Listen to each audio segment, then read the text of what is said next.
Hi, everyone. It's Emil. It's Emil Guillermo. Emil Muck to you. Welcome to my takeout, my Emil Muck's takeout, my takes on all things considerable. It's a Friday. It's May Day. We're going to talk about May Day. We got Professor Dan with me talking about May Day and the significance of May Day. It's more than just unions. It's more than just unions. We're going to talk about that in a bit. Also, some other things in the news, some polling coming out saying that, hey, we're starting to feel the war in America, and it's similar to how we felt about the wars in Iraq and the wars in Vietnam. We don't like it.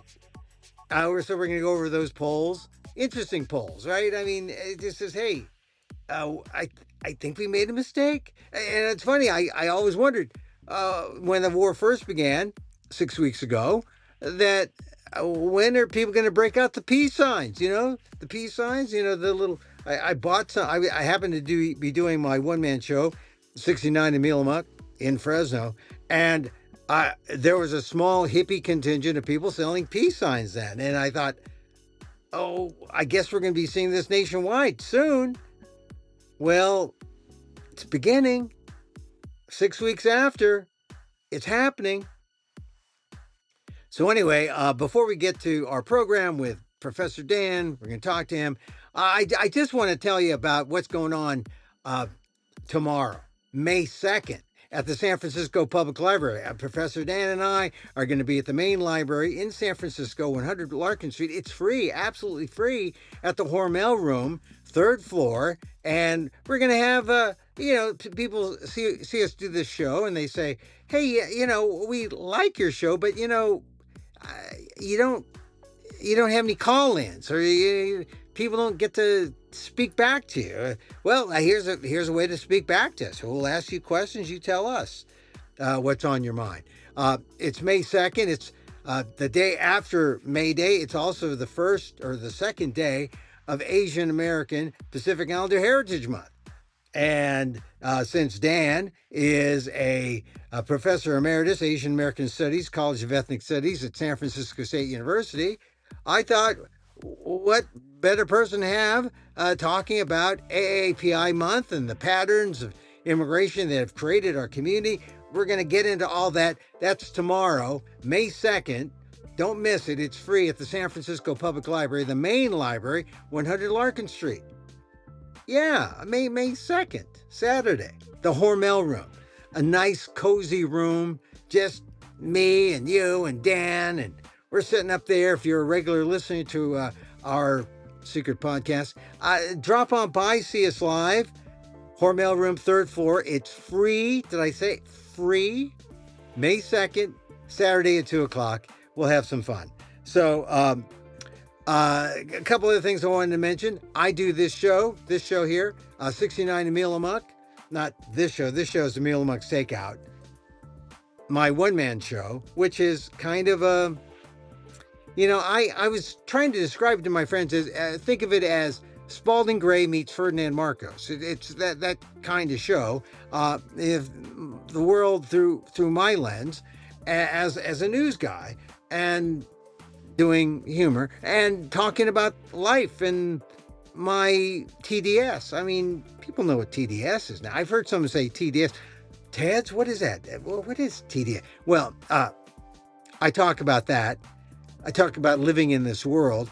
I'm doing the show in San Diego at the San Diego Fringe Festival starting May 13th, coming up in a couple weeks. More details coming up. But if you're in San Diego or in Southern California and want to see me do my show, I'm at the New Destiny in Lincoln Park. It's a church. They have a little studio theater set up, 99 seats. It's great. Starting May 13th, I'll be there. May 14th, I'll get the exact dates, but San Diego International Fringe Festival. And then later on in the month, if you're listening on the East Coast, I'm going to do the Atlanta Fringe Festival. It starts later in May into June. And it should be a fun time because Atlanta, Georgia, one of the great places in America, I think, it's where the Asian thing is happening. Man, I was there about 15 years ago speaking at a Korean church. And since then, Asians are part of that society. They're part of the culture. And I'm just looking forward to seeing the community there.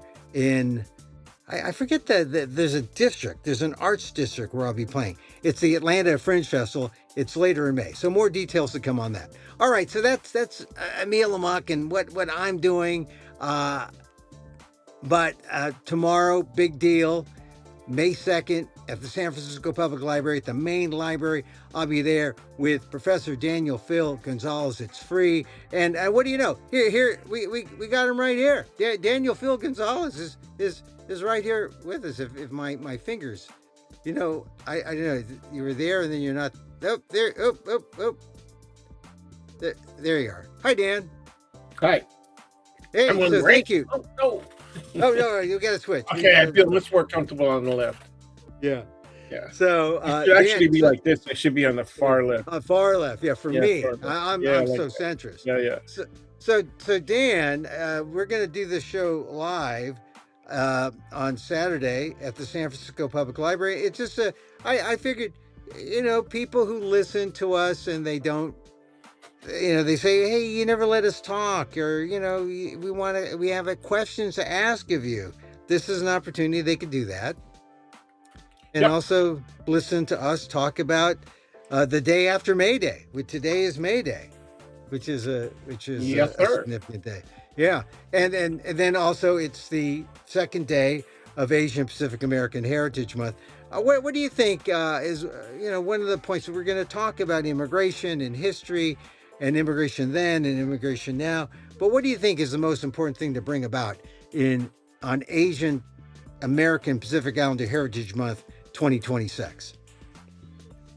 Well, one, how really incredibly broad the category has become, because there are so many people from Asia that have now settled in the United States. So there's a huge difference in the past 50 or 60 years or so since the alleviation of the stringencies on immigration from Spanish-speaking countries, especially in the Americas, and the Asian countries. And that didn't start until the Immigration Reform Act of 1965. So if we're going to talk about immigration, that's the biggie, right? Yeah.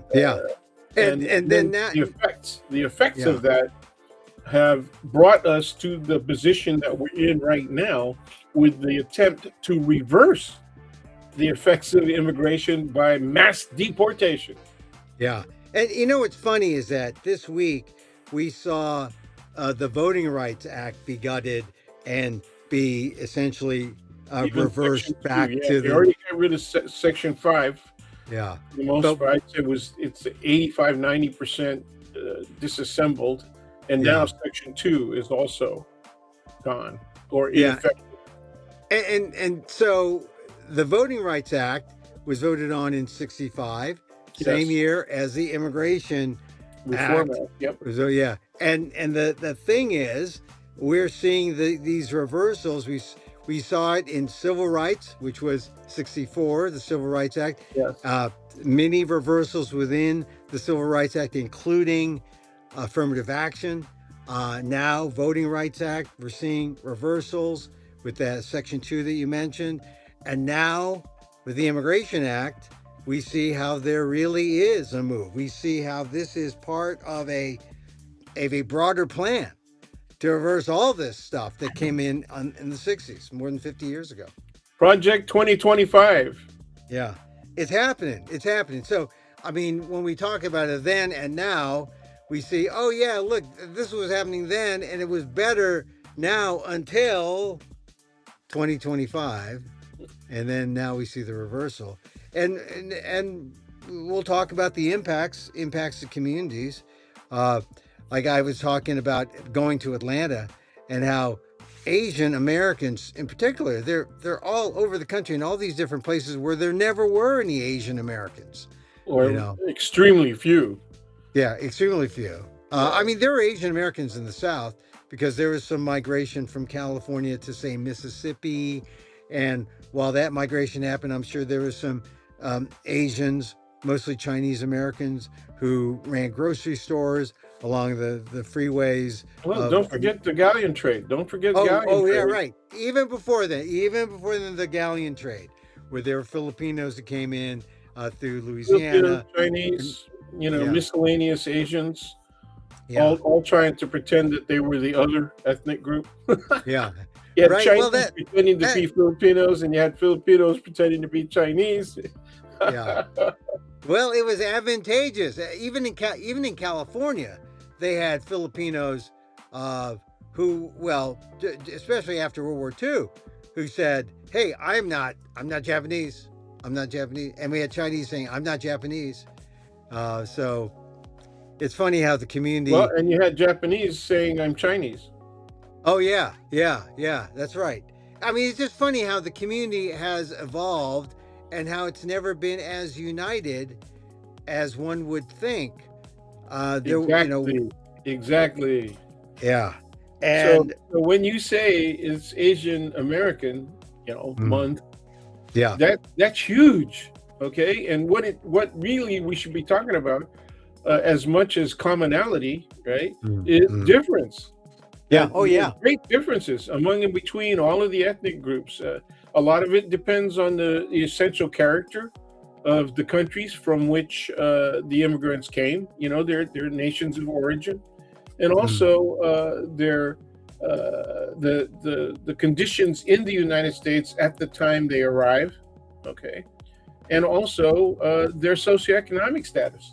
yeah. So all of those things have a great bearing on the distinctions and differences that need to be understood among and between all of the groups that fall under this huge penumbra, Well, right? I always said that the umbrella was only political, and had very little meaning aside from a political one. And until we were able to grow it, or until we were able to extend that meaning into something real, I I was always fearing that it was a very tentative kind of unity, if unity is even the word to use.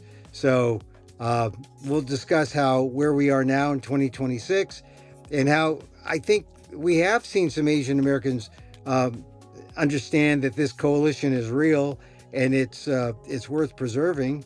Well, the But interesting thing is the reason it's been made more real, right, is yeah, is the pressures against us. yeah, It's yes, it's and that's what we need to discuss tomorrow as well. I'm really interested in getting our audience's perspectives on what they think is important and yeah, how we can move together. We need some political unity, beyond yeah, cultural and historical difference. Right now, we, meaning people who identify with the concept Asian and mm. American, we really need some political unity at this point. And Well, you and I have discussed many times about the diversity. I hate the word, but yeah, the differences and conflicts politically, yeah. contemporary political differences among and between all of the ethnic groups that constitute Asian America. Yeah, it is such a disjointed, group that we have. And when I try to point to a leader or a person, uh, you might go to Congress. Would that be Pramila Jayapal, who's the head of the progressives there? Would it be uh, uh, Mazie Hirono, the senator from Hawaii? Hmm. Uh, Hmm. would it be? I mean, it's hard to come up with a person. I mean, in the old days, we used to point to someone like Norm Mineta and say, Yeah. there's Norm. He's the guy." And I don't know if there's really anyone, uh, subsequent to Ro Norm. Khanna, I think Ro Khanna is leans a little more progressive, but he's from the same area that Mineta was representing, and Yeah, true. he parallels that. A little bit. I would say, yeah, a little bit. I think Rokan is more progressive than he is. Yeah, I Um, agree. then he is an Asian American advocate. I mean, I think he's tried to broaden out the definition of what Asian Americans can be involved in and what they can say. I'll tell you, when Norm was still around, and I would see I would see politicians rise up. I thought Tammy Duckworth was. She's very good, Yeah, I thought she, and she has veterans credentials.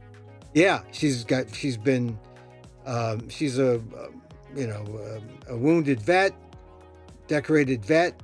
She's woman. She's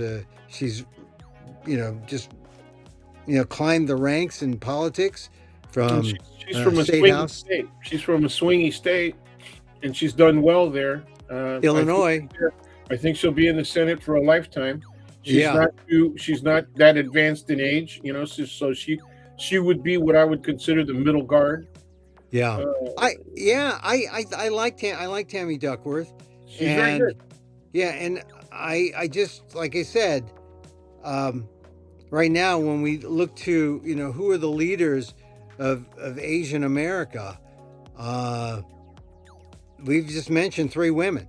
Yeah, You that's know, right. we But and that's another thing. That's another thing that we can discuss tomorrow in terms of immigration and what it means. oh yeah, because Oh, yeah. they excluded women for the most part. Yes, yes. And then once it started opening up again, it was even before the Reform Act, Yeah, it was women that were being brought in yeah, because the recruitment of nurses actually began before the Second World War. oh yeah, right. I The mean, colonization by the United States of the higher education system in the yeah, Philippines is really responsible for that. But the irony is it was the private, usually church related, Catholic church related yeah, universities that had medical schools and that had nursing programs. And yeah. so a lot of the private schools, in addition to University of the Philippines, Mhm. and private secular schools like Far Eastern, right, and Mm, places like that, that Manila Central, right, mm. had those universities had nursing programs, and Yeah, so there were people being recruited even before the Second World War. yeah. It's funny how those the professions where you saw primarily women enter, like Well, nursing, it became they became the well, source well, to the and then shortages in America. the next group after 65 was Yeah, teachers, yeah, yeah, and yeah, they became leaders, yeah, and they became some of the most active leaders in the Democratic Party, actually. yeah. So look, if you've been enjoying our conversation so far about AAPI month and the evolution our our culture in America and our our political evolution, we're going to have this kind of discussion tomorrow, May 2nd, San Francisco Public Library, main branch, 100 Larkin Street. It's up in the Hormel room. Nice room. It's free. It's a nice. It's a comfortable room to have conversation, and that's what we're encouraging here. Uh, Consider it a kind of town square kind of meeting where we can come and talk, where it's Dan and I doing what we do here, and you listeners out there joining us and asking questions and engaging in the conversation that we don't get to have between us and you. Here we are on this podcast, but we will have it at the library May 2nd, tomorrow, Saturday, main branch, 100 Larkin Street, 2 p.m. It's free on the third floor. Go to the Hormel room. Nice cozy room off in the back by the stacks. Okay, so Dan, looking forward to it tomorrow. But today's May 1st, May Yep. Day. May Day is a big day. We don't. It's more than just dancing around the maypole. So We don't get it. We Americans don't get May Day. Yeah. Yeah, well, when you're a kid in grammar school, it's dancing around a maypole, right? Yeah. And if you're a kid in a Catholic school, okay, it's about May being the month of Mary, okay? And Mary, Mary. the mother of God. This There is you Mary's go. month. There you May is go. Mary's month. I had no idea that this was Mary's month. Yeah, yeah, But yeah. Well, like I said, I'm of a certain age and a certain experience. yeah, Catholic schools for 12 years, yeah, 13 if you count like kindergarten, yeah, right? So anyway, yeah, May Day is full of irony, right? Because yeah. it's a global celebration of the power of organized labor. That's what it's for. Right. International Workers' Day, but it commemorates what happened in the United States in 1886, which When? was which was at first peaceful demonstrations, Mm, international workers, yeah. and it got violent because of confrontations with the local police, and then it got very violent. There were accusations of bombs being thrown and all that, and there indeed were bombs, and so it became a bloody day, right? Something that Americans would not want to reflect on. And so the United States celebrates Labor Day in September, rather than the global international day, which has become identified more with socialistic Yeah. approaches to government, right? Yeah, most people see it as a kind of Russia. Well, they try to brand it as a red thing or a communist thing, Yeah, and it's not. It really has to do with the the Chinese and the Russians roll out their armament, right? yeah. Well. So I was struck by it because I knew May Day was coming up, and I happened to be at Harvard for an event, and the big thing at Harvard when I was there was this the grad students were striking. Yeah, And right on. they're chanting. They want equity pay with teachers. They were getting so underpaid. I think somewhere around the 20,000s in terms of pay scale, whereas people doing similar work were getting more like 50. So they wanted pay equity, and you could not walk around Harvard Yard or anywhere on campus without seeing, uh, the chanters, the marchers, the bullhorns, and I have to admit, it felt like college to see the protesters. What was life in college without protesters? You needed the protest. I felt it, and I knew nothing about the issues. I had to, they handed me the pamphlet, and I've been reading about what the university says. The university doesn't want to meet with them, so they'll be out Yeah, there marching. isn't it? It's a familiar pattern, is it not? Yeah, well, I mean, me talking to you, a striker at San Francisco State who struck for ethnic studies among other things. I mean, Yeah, yeah. We I, weren't really that concerned about money because it was relatively easy to live independently back yeah, then. Um, Rent was relatively cheap. There mhm, were areas of the city that were not blighted, but yeah, were relatively cheap to live in, and that's how the hate ash came to yeah. flower, literally. Oh yeah. And I remember those times too, but I was much younger, so Yes, uh, you are. I was, What, I mean, what, but at I least still half a got, I still generation. got, I still got out to the Haight Ashbury, but more like a tourist. It's like, oh, look at those guys with the long hair. Uh, Look at this. Oh, look at oh, look, they're smoking those funny cigarettes. Oh. I was observing the cultural changes at the time. So, anyway, When did you so wait? When did you graduate from Lowell? 73. Okay, yeah, yeah. Okay. Yeah, so I was young during the Haight Ashbury. People would wear buttons buttons Sure. that people were protest. Well, the peace sign, the peace button, and then we'd go down to North Beach, and there would be Well, if you button graduated in stores. '73, you went to Lowell Yeah, as of 69, 70, right? yeah, 70 yeah, yeah. and 70, 70, 70, 70. because I was, there were 3 years at that time, 3 years high school, right? They had yeah, done that. Anyway, it was still pretty much the same. I mean, yeah. after '67 and all the way up into the mid '70s, Mhm. okay, the hate was pretty much the same. Uh, Yeah, it really didn't change that much. I think the pattern of teenage runaways and all that, the people who were needed the assistance of Huckleberry House and yeah. places like that, that continued. Oh But yeah, yeah. I felt that. I mean, I wasn't a runaway, but there I could see them, and yeah, I it's mean, really obvious. there are people like me who were tourists, and there are people who are actually teenage runaways who needed a place to stay, who were involved in everything that the hate had to offer. Well, I think So it's funny that you consider yourself a tourist when you lived a few blocks away, right? yeah, Your yeah, family, yeah.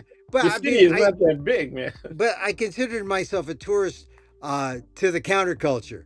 It was like, well, it was like two countercultures. It was like there's the American culture, and then there was my Filipino American counterculture, and Sure, then there was the counterculture, which right. was, the hate and, the family dog, all the Yeah, different yeah, yeah. organizations and whatnot. But it was wild growing up in the late '60s in San Francisco, and knowing that there was something going on here, and it was I mean, it was very different from mainstream America's. If you're a Filipino, if you're where do you belong? You're on the outs too. Hey, Yeah, so Dan. there were a lot of Filipinos though. I mean, that's another thing we can talk about, Mhm. tomorrow Oh yeah, is a lot, lot. how when the post '65 Filipinos started to arrive, and they started to arrive in huge numbers. Yeah. We're talking about 20,000 per year qualified to enter. We're talking about a 2 to 3 year delay, so that by '67, '68, there's 60,000 Filipinos coming into the country all in Well, 1 year, right? yeah. I mean, and mostly through San Francisco and L.A. Right. That's right. So I That's mean, right. so look, this is so this if you're joining us, we are going to be talking about this at the main library tomorrow at 2 p.m. Saturday, May 2nd. It's free. Main Library, 100 Larkin Street, up in the Hormel room. So come join us. And usually we just, we talk amongst ourselves, but we're going to make it more interactive. If you show up, uh, love to have you. It's free at the Hormel room at the main branch of the public library. All right, so Dan, let me get into. We move from May Day. There's protests or there's demonstrations happening right now in commemoration of May Day, but Yeah, it but it's coincides. broader than just strikers, or Right. it's broader than just employment. Can I say a couple of things about the Harvard and Sure, sure. the students that are striking? Yeah. That apparently, the reason I said, "Boy, does this ring familiar?" Right, is because right about the time you were graduating from Lowell, there were strikers going on, for higher pay at Berkeley. Oh yeah, yeah, And then that's happened again twice since yeah. then, right? And the most recent one was just last year. Right. Okay. I know that the TAs have always been like considered, second class, at Berkeley for the longest time, and they've been fighting all along to get equity pay. Um, I don't know. Well, how do you feel about it? Do you think that they deserve, quote, equity Oh, pay, I and think why? they Why? deserve it. I think. Well, they're grading the papers. They're doing the classes. They're doing the work. I think what's happened. Look, I have an appreciation for teachers because this week I did my poetry. Part of my job as poet laureate is to talk to high schoolers Yeah, yeah. and students about poetry. So I talked to 9 classes over the Woo. course of 7 hours, from 10 o'clock till about 4 o'clock in the afternoon. with a like a lunch break, but still there were 9 classes in there, and I don't know. At the end I was wiped out, and I know teachers have to go back and correct papers and grade papers, and then go back and plan for the next day. Uh, Teachers earn every cent that I mean they earn their pay. I had an appreciation for what they did, and I'm teaching at the high school. I was teaching at the high school level. College, it's you got to you're stepping up. Students are better, materials deeper, harder, tougher. They deserve the pay. They deserve the pay. So, Yeah, and, they what a lot of people don't appreciate is that they're not just doing clerical work. They oh also, yeah, if they're grad students, they're studying for their PhDs. They're studying, for at least a master's degree, but usually you don't get a grad teaching assistant unless you're working on a PhD. And that means that they're doing research that's also guided by their professors. right. And when they do that, a lot of times the professors glom onto what they're finding in their own research. Okay. And so, Ah, and so, glom, yeah, glom on. That's a so nice it's way to not just say. clerical work. It is not just clerical work. Professors who are earning 2 and 3 times as much, right? Yeah, 4 times as much in some yeah, instances, yeah. especially the people who get a lot of grant money coming in, right? Right, right. Those professors get release time from having to teach classes, and so guess who gets to teach the classes? Is Yes, also exactly. they're not just doing clerical work; they do Yeah, section work too. There are yeah. sections that support the main classroom, and Eh, that's where the professor appears, and then yeah, the subsections are being taught by the TAs. yeah. I know it's all TAs, and I have to admit that when I went to school, we'd have the professor would give the one main lecture That's one right. day, and then the 2 other days we get the TAs. And the It TAs is. would be the ones who corrected the papers, answered questions. They're the ones you saw. The TAs, that's it. The TAs, and they're getting nothing. They're getting essentially ripped off here. So free labor, and it's I think it should end. So anyway, all right. So that's my feeling about it. Okay. Okay. And I And feel better now. okay. I So all feel right. so So much better now. all right. So That now was that very cathartic. yeah, oh, all right. Well, yeah. Except I mean, well, you probably were a nicer professor who wouldn't glom onto your TA's stuff, but look, I appreciate uh, what the TAs do because the workload, the division of Mhm, labor, mhm. they give the toughest to the TA, and they let the big name professor skate by on his laurels. So not fair. All right, so look, we're going to talk all about stuff on the tomorrow, May 2nd, about Asian Americans and stuff like that. But I want to veer into. We talk about the protest.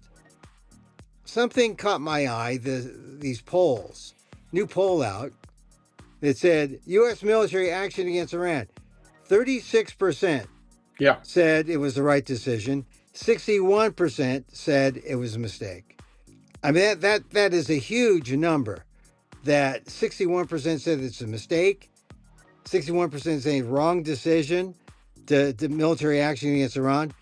And that number coincides with, if you think of past wars, Iraq in 2007, it was only 34% thought it was the right thing, 64% thought it was a mistake. And then go to 1970, where the Vietnam War, where 36% said it was a mistake, or yeah, said not a mistake, 36%, and 56% said it was a mistake. So we're talking about very similar reactions to war. And what does this tell you about America's tolerance or America's taste for war? I mean, it seems similar, although the circumstances aren't altogether similar. I mean, Iran, you know, Trump went in, not really bringing in the public, thinking that it was going to be like Venezuela. He went in, it's a wrong decision. Iraq, we had George W. Bush, trying to justify weapons of mass destruction. We went in, there were no weapons of mass destruction. It was a mistake war. We see the numbers there. Vietnam, we're trying to quell communism, trying to prevent the domino theory. We go in. We knew it was wrong. We weren't converting hearts and minds, and yet we stayed in there too long, perhaps. But these numbers about whether war is right or war is a mistake, very similar. What do you call from these numbers, Dan? Well, I think you're right to question why there's not a more vehement and continuous action in protest against this war. And I think it's just that people are really tired. At this point, the multiplicity of issues that directly affect them, right? In all of the other situations that you just listed, the economy wasn't as bad as it is now, at least in terms of the way that it impacts on people's daily lives. Very difficult. All right. One of the reasons that the protests against Vietnam were so strong was that it was easier for college-age people, particularly, to live independently. And they not only lived independently, right? They moved out of their parents' homes. They thought much more independently, and it was easier for them to do until, of course, they were confronted by suppressive tactics by the government, or by local police, and on university and college campuses. So when that conflict arose, it hardened the lines, and it also increased, it heightened the contradictions, and it increased participation by an ever more militant population, right? Now, the militancy came out of response to the ICE attacks. Okay? So we have ICE and Border Patrol violence, not only leading to detentions, most of them probably unconstitutional, right? Seizures. We're talking about mass kidnapping is what's going on, right? It's pretty incredible when you see that people are being detained for no reason or for a flimsy reason, and then later on, if their community or if their relatives or their friends make enough of a stink, they get released in about a couple weeks, or they get released in a month, and they had to live through what, a bureaucratic mistake. Well, it's not a mistake. That's the problem. The net is a very broad one, okay, and the criteria for essentially arresting somebody, right, and detaining them is very simple. It's very simple, right? They just do it. Extremely permissive. Extremely permissive. I've forgotten his name, but the man, the young detainee who was actually brought back, and ICE said they were going to bring him back to the United States. Instead of being freed to see his family, he was brought back from Central America and then sent to a detention center. Right. Okay. And that just happened within the last 24 hours, right? That's the kind of thing. So everybody's hopes were up that he was going to see his child, who he didn't get to see his child born because he was, kidnapped and detained. And I'm going to continue to use the word kidnap, right? Because I view these seizures by ICE. I'm sorry. by maybe that's what we should start calling them. Ass detentions. But anyway, by ICE as unconstitutional, especially the ones where people are being seized when they go to an ICE court, right? For their checkup hearings. What are you doing? Well, You know, so much of this is unconstitutional or challengeable as yes, unconstitutional, yes, and it stems from everything that's worthy of protest, including the war. I mean, you have Donald Trump saying, "Oh, we don't need congressional approval to go into war," but we are talking about spending $1 billion a day on this thing, and asking for $1 trillion, 1.5 trillion, for defense. So, which is a separate matter. But it just strikes me that if you want to go to war, the War Powers Act does apply, and it's in the Constitution. It's in right there that the people who declare war is the Congress, not the president. So the War Powers Act to say, "Oh, we don't need it," I think is kind well, of they say we don't need it, but then what they do is they come up with excuses like, oh yeah, okay, we have a ceasefire, and yeah. It's because not there's war. a ceasefire, We're not in war, Dan. We're not at the war. the it well the toll the period that is supposed to toll, okay, that Uh, requires congressional approval, okay, is 60 mm, days. And so yeah. what they're saying is right before that 60 days elapse, I mean, within a matter of 24 hours, right? What do they Yeah. say?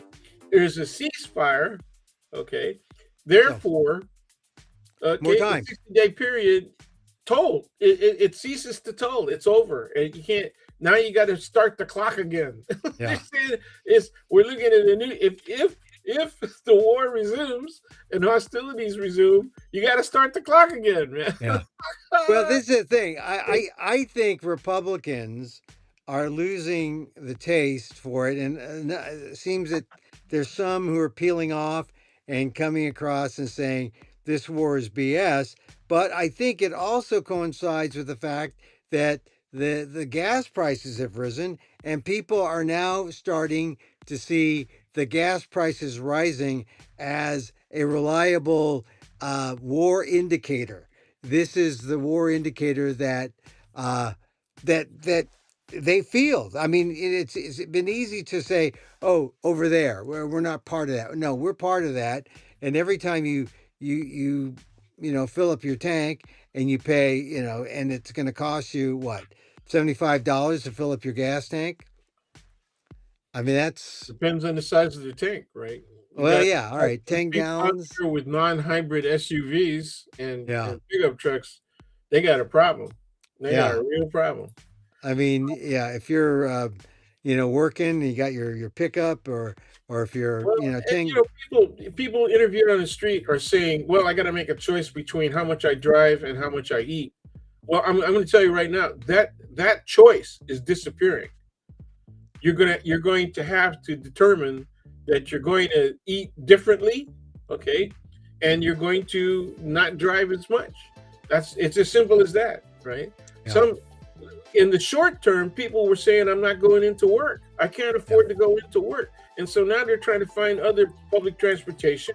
The BART right readership in the Bay Area went up in the first immediate week of the beginning of the war, right? And the So, increase in prices. As soon as that hit, they were their BART increased 48%. oh It's my almost God, overnight, right? I'm one of those former loved the BART, rode it all the time, and then because of COVID, I stopped, and it's really never recovered.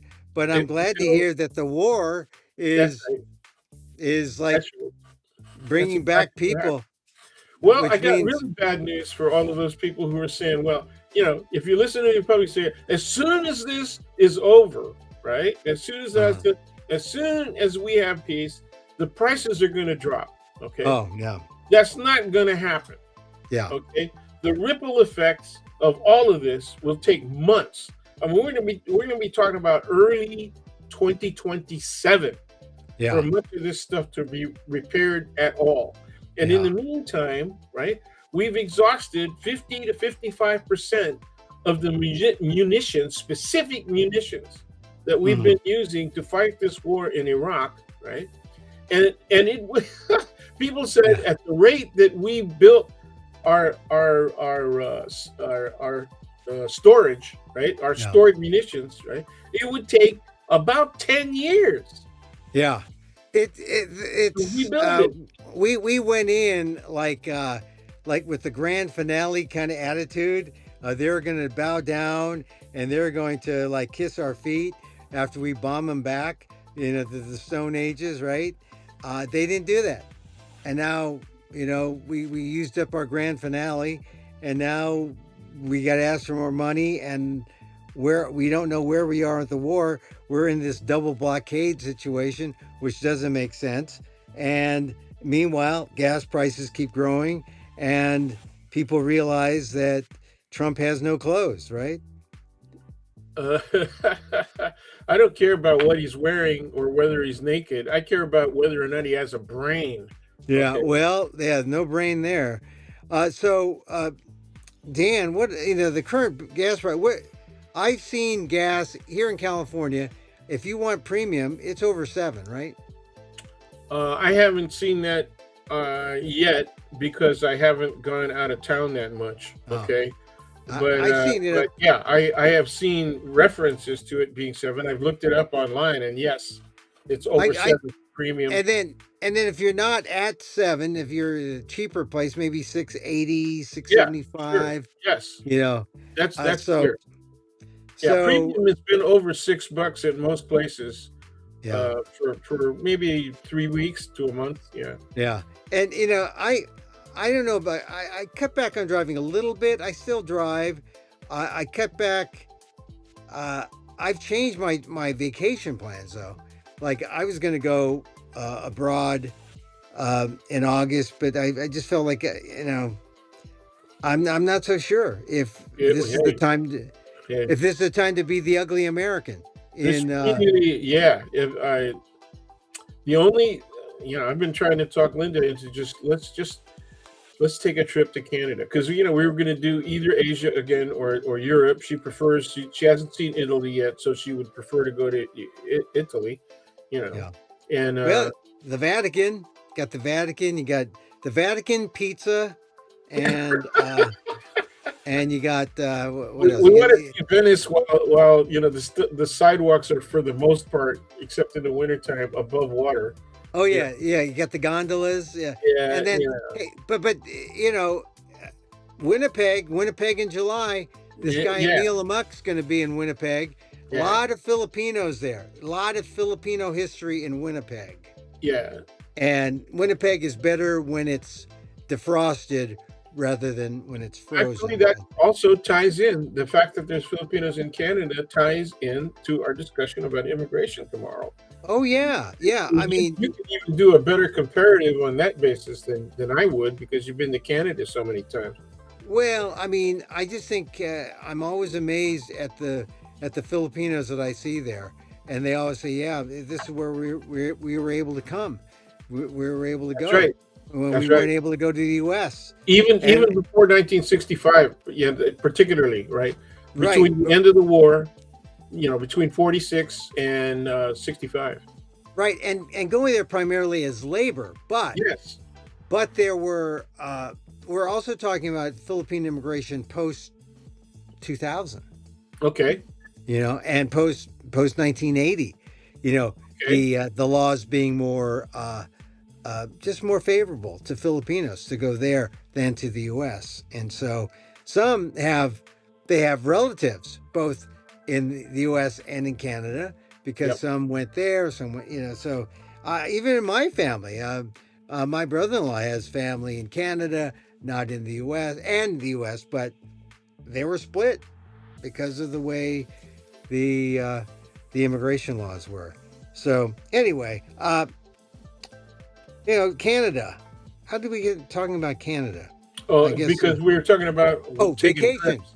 We're going Yeah, to take trips, vacation money. and then you were worried about being the ugly American, and Oh yeah, we would be ugly Americans in Canada, but at least they wouldn't hate us as much as they do elsewhere. yeah. We would actually be the suntanned Americans. They would see us as the sun with the better suntans. Yeah. Yeah. So Dan, All you got to I do in defense, right? If you travel somewhere, like Europe, Mm. particularly, and maybe South America. All Yeah. you have to do is say, "I'm from San Francisco." As soon as you say, "I'm from San Francisco," things Right. soften up because everybody sees us as being different from the rest of America. It's true. They love San Francisco, and we are sort of different, Well, I sort guess. of, sort of. Well, actually, this is true because whenever I think of where would I rather live than in California, would I move to a place like, and then there's the basic, oh, that place is too cold or that place is too hot. Uh, so temperature, climate makes it Yeah, yeah. makes a big Climate deal. makes a difference. Yeah, yeah. But then there's the political climate, That's and then right. you see And the what's culture, happened and the culture. and the culture. I mean, Florida is a lovely place to visit, but I don't know. It's kind of beachy and uh, Well, the beaches are going to become very narrow, and they you know, will disappear, right? yeah. Oh yeah. And Oh, climate change. Yeah. the hotel entries will be on the second floor within our lifetime. Well, that's true. The smart ones have elevated their, yeah. It's going to be they're going to be underwater. Uh, so I mean, you think of Texas, you think of No thanks. Virginia, you think of No thanks. we lived in Maryland for a while outside of DC, and we actually liked Maryland No, Maryland's more not than bad. yeah, Where more than Silver Springs Virginia. is really nice. Yeah, we liked Maryland more than Virginia when we lived in the DC area. We consider the Eastern Seaboard, maybe Philadelphia, a little less Fairfax expensive. County, Fairfax County, Virginia ain't bad. Yeah, I liked Virginia, but there was something about the South. Something I just feel like Oh yeah, no, Fairfax. it is different. Yeah, Fairfax is more suburban, It is. uh, and It's but it's there, only like it's only like 15 minutes or 10 minutes, right? yeah, Downhill to yeah. DC. So Or you take actually you take the metro, but I guess the closest Virginia suburb right across Arlington, yeah, has a yeah. real colonial feel. Always, I never felt comfortable there. But Maryland, I felt comfortable in Yeah, it's Maryland for nice. some reason. Yeah. Uh, and then you go, There's more Filipinos in Virginia though. yeah, that's true. Well, I But think, further south, yeah. Well, over by that's Old Dominion, yeah, area, yeah. Closer to like naval base. Norfolk, Yeah. yeah, and Virginia Beach. Yeah, a Yep. lot of Yep. Filipinos there. The Navy. No, it's funny. I almost thought of moving to Norfolk at one point within the last 20 years, but then you think of how what makes California California. You say, I don't want to give that up. I don't. So I mean, so this Yeah. gets to what your point about, yeah, San Francisco Especially special. when you're shopping, if you're shopping at the grocery store, right? And then you go to the produce section, Yeah, and you go to the wine section, and what do you see? You see California wines, California. and you see California produce, okay, Hey, and you go, yeah, I oh, mean, fresh I artichokes from yeah, California. Oh yeah. no, So well, like, that's the thing. oh, I mean, you think you're ready to move. Oh, I can give it up. It's not so easy. And there's things like the food and the climate, and then there's the politics and yeah, the politics in some, especially after the Voting Rights Act decision this past week. Uh, the South is going to look like the South again. The South is going to they're going to gerrymander out black representation. They're going to do everything they can because it's a colorblind world. And someone, Ed Bloom, the guy who did the affirmative action, anti-affirmative action move, he wrote an op-ed. I saw a bit of it in the Wall Street Journal, and it was interesting because he essentially said, "Well, this is what we expected. That all these things that happened, in the civil rights era, that they were going to come and they would be reversed, and now."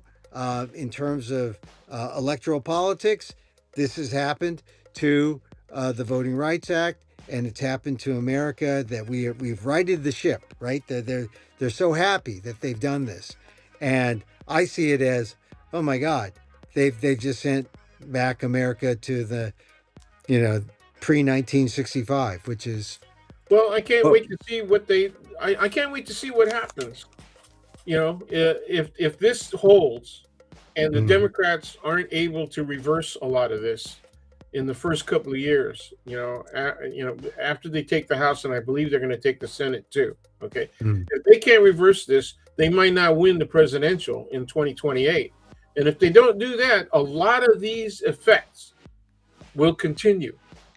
If these effects continue, how is it going to affect? Look at how it's already affected immigration, right? yeah, Why mm, is it that Trump and his minions can say we it's zero entries across the southern border? Okay, that's not exactly true, but it's really low in comparison to what it was once. Okay, yeah, there are still people who are claiming asylum and trying to get in and all the rest of that, but it's really low numbers. Okay, so they've yeah, been effective in that sense. Okay, um, now that effect, what's happened to labor shortages in the United States, and how is that um, going to continue?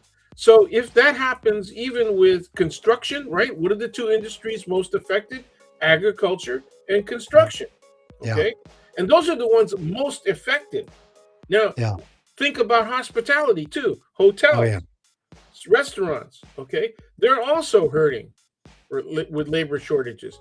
And yeah, these are all areas that cannot be replaced by AI. You need people, okay? yeah, You need people. And these are jobs that traditionally, over the past 3 or 4 generations, right, mm, Americans don't want to take. yeah, These are not the jobs that they wanted to take. Okay. Not even construction jobs, which were reasonably well paying. A lot of them were covered by unions, right? yeah, Okay. And they wouldn't want to take because it is hard work. It is laborious. There are also risks of injury, and they require real skills. Okay. And so what are we going to do?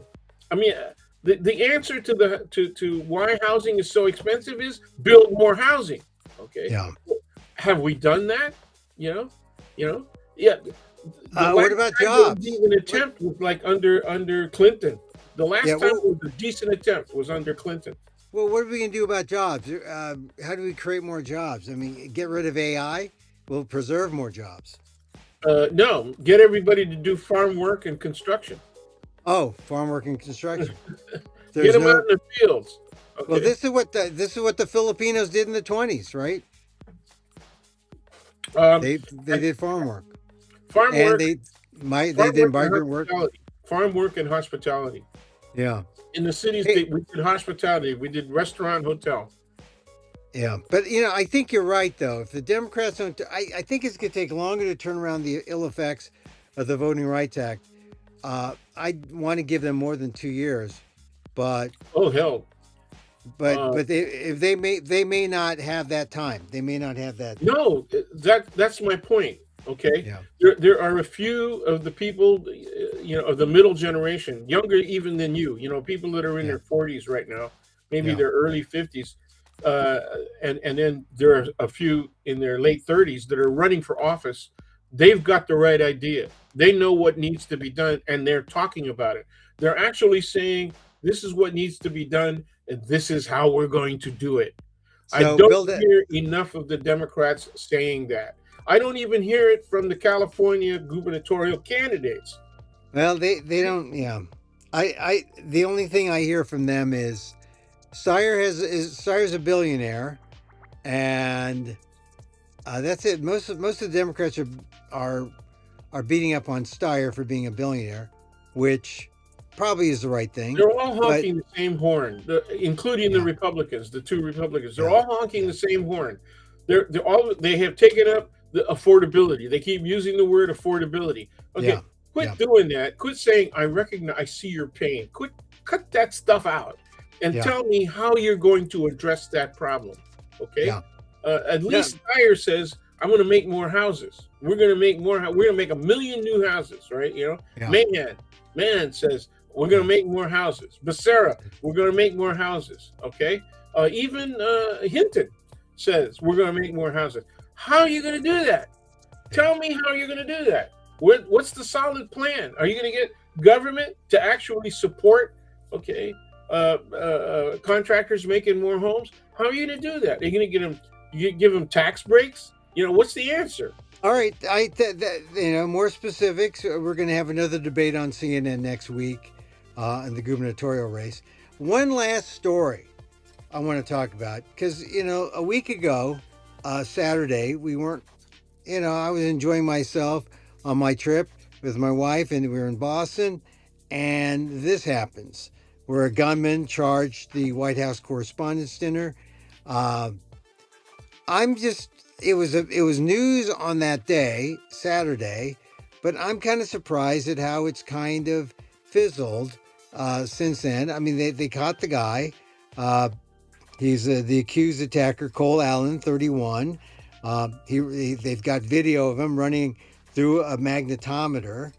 He's pointing a weapon at a Secret Service agent who fired back 5 times, but it's unclear if Allen raised his gun or if he actually shot it.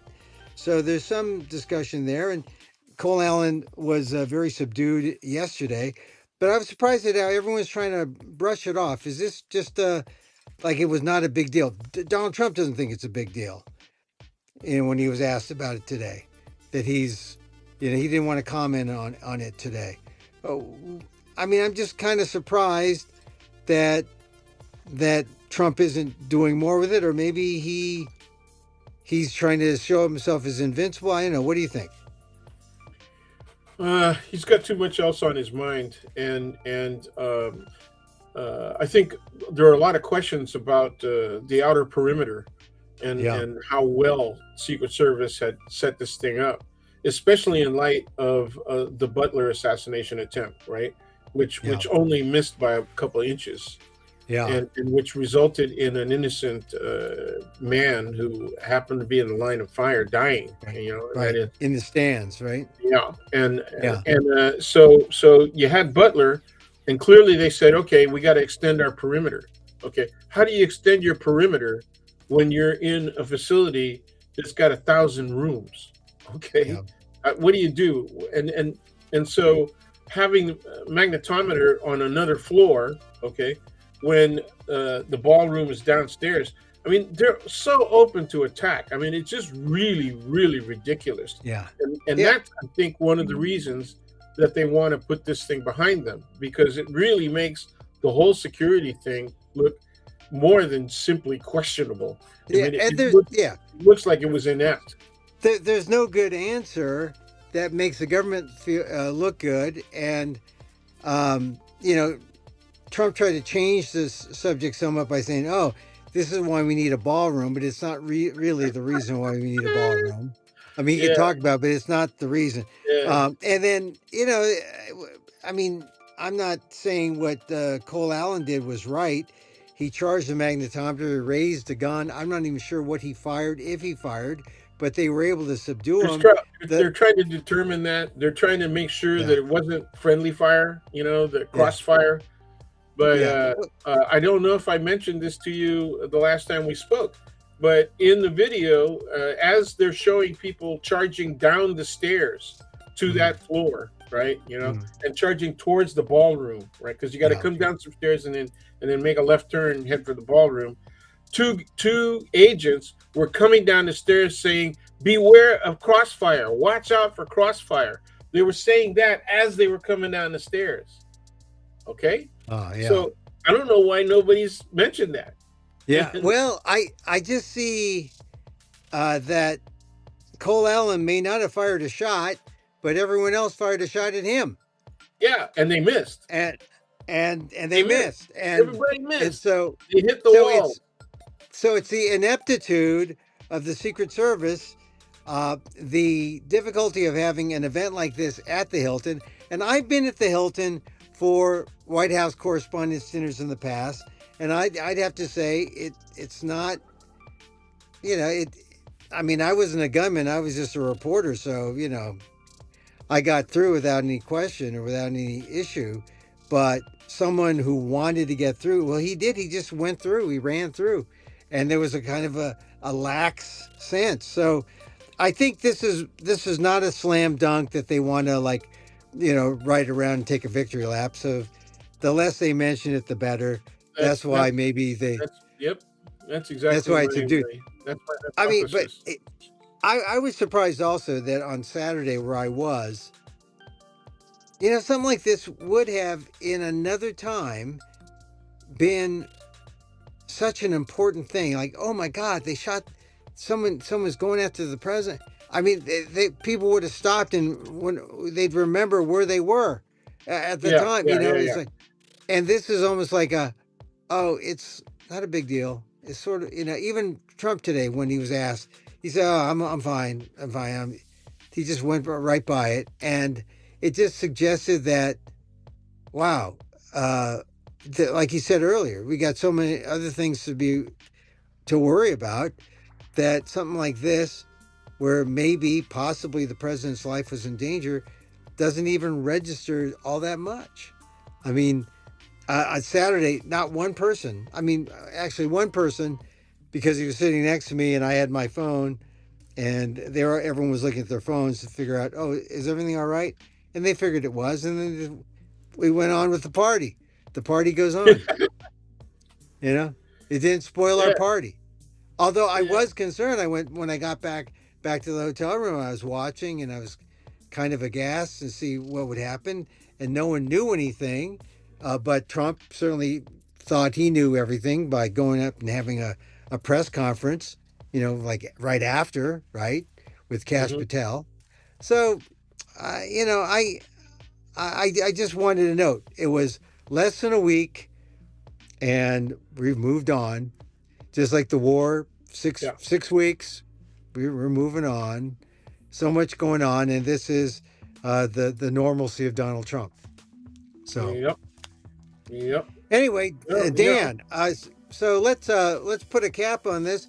Tomorrow, May 2nd, we're going to be there, San Francisco Public Library, main library, 100 Larkin Street. The Hormel, nice room, right? I mean, that was a fun room. yeah, Hopefully, it is. all It's very warm. It's a very nice room. It's well appointed in terms of seating and all. yeah, Uh, good and acoustics, good acoustics. it's very comfortable. Yeah. Yeah, and it's a fun place to have a discussion. So come join us tomorrow, May 2nd, 2 p.m. We'll go on for an hour or so and talk about all these issues. Yeah, And I think we had the room until 3:30. Yeah, three something like thirty, that. yeah, 3:34. We'll talk for as long as people want to talk, but it should be a fun time. It's free, and of course, I will be there as well as Professor Dan. And always, always an interesting discussion to see what comes out. So if you're a regular listener or have found us, I hope you find us tomorrow at the main library, 100 Larkin Street in San Francisco. All right. So Dan, I'll see you then. I'll see you then. Very, very excited about what's going on tomorrow. Thank you very much. Thanks for having me, and Okay. I'm looking forward to seeing you tomorrow, Emil. Okay. All right. There he goes. Professor Daniel Phil Gonzalez, College of Ethnic Studies, San Francisco State University. Yeah, I mean, I like talking to him because we can just talk about anything, and we will talk about AAPI, the community, the evolution, all the things that have happened in the past, bring it up to date, why things are happening now, and we want your views. We want your views, and it's not just a Filipino thing. It's not just an Asian American thing. We're talking about real things happening now in America. So join us. Should be fun. Um, One last word about my shows coming up: San Diego International Fringe Festival, May 13th through 24th. I'm going to be at the New Destiny Church in San Diego. Nice little theater they got set up there. So that's in San Diego, and then I'm going to be at the Atlanta Fringe later on in May into June. It should be fun. I hope it's not muggy or too sticky in Atlanta at the time, but I'm going to be doing some outdoor stuff as well as indoor stuff. Nice theater there. I forget the name. I forget, but it's a nice, black box 99 seater at the Atlanta Fringe Festival. I'll have details for you coming soon. All right, that's it for me. See you tomorrow at the library. I'm Emil Guillermo. We like to end our shows with a little loving kindness. Loving kindness.